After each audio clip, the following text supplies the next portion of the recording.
Hey, Phil, it's important to have what name, address, phone number out there published accurately on the web, right? Yes. So if I just cover Google My Business, I'm set. That's the only thing I have to worry about. Is that true? It's not true.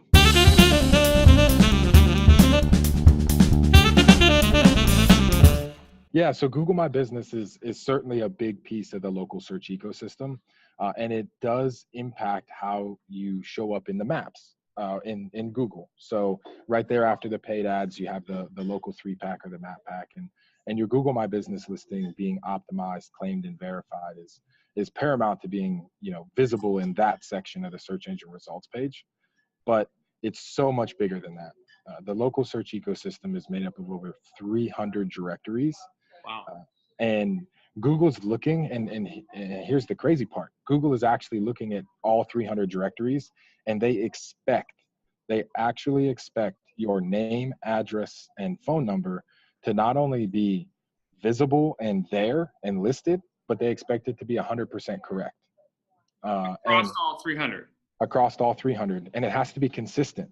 And one little tidbit or one little tip maybe, Jeff, is that an inconsistency can be as simple as abbreviating street as ST and having another listing where street is spelled out. To Wow. Google, that's an inconsistency. It's tough, right? It's tough. And obviously it's nearly impossible to go out to over 300, individual sources of your business information, especially if you're a multi-location provider. If you have 5, 10, or even 1,000 locations, I mean, that becomes a pretty daunting task. Right. And so what we have to use is we have to use some tools in the space that are sharing information about local businesses with those directories. So those are the syndicators and the aggregators. And so you've got basically here, Jeff, if you look at this map, you'll see that the primary data aggregators up here, all of the crazy lines actually feed out from the aggregators down to the rest of the listings. So really, if you think about it, the directory aggregators are up top, and they push all that information down to the local search ecosystem. I see. And so what happens is if you go to, say, Yelp and you fix your listing, Yelp's going to go up to these data aggregators, and it may get your listing that's on file. And if it is incorrect, Yelp will make the choice. Do I keep the listing that was manually submitted, or do I take the one from my source of truth? And therein lies the, kind of the rub, right? So sometimes Yelp will make that update, and it'll say, hey, my source of truth is the data aggregators. I'm going to use their listing. So even after you went out, you did all the things you're supposed to do, you got your listing right. If your information isn't correct at the highest level, you can still see inconsistencies begin to develop and reappear over time. Wow.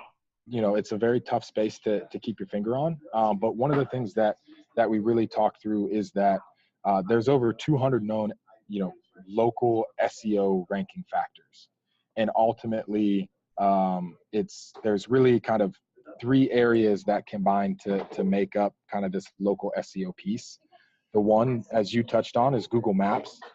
It's certainly, one of the more important pieces because of the search market share that Google has. But then also those third-party directories, and then also our organic search. So one of the things that we really talk through with our partners is managing those listings to make sure name, address, phone number, hours of operation, categories, etc., are all consistent through audits, through manual submissions, and then through the use of tools like data aggregators and even pay-to-play models like Yext. Mm-hmm. So back up one slide there, Phil. At the highest level of the architecture, you have aggregators. How does one go about doing this? How does one get their information into the source of truth, so then when it does go down into the Yelps and then even down into the smaller directories, that there isn't that choice that Yelp, for example, has to make, that they can actually, pull and be consistent from the single version of truth? Yeah, great question. There's a lot of providers out there, or tooling platforms. It is a pay-to-play space. It is an annual subscription, but you can use a partner like Moz to submit your listings to the top 4 data aggregators. Again, it is an automated process that needs audits and manual outreach and needs somebody to manage the tool, just like any other tool, Jeff.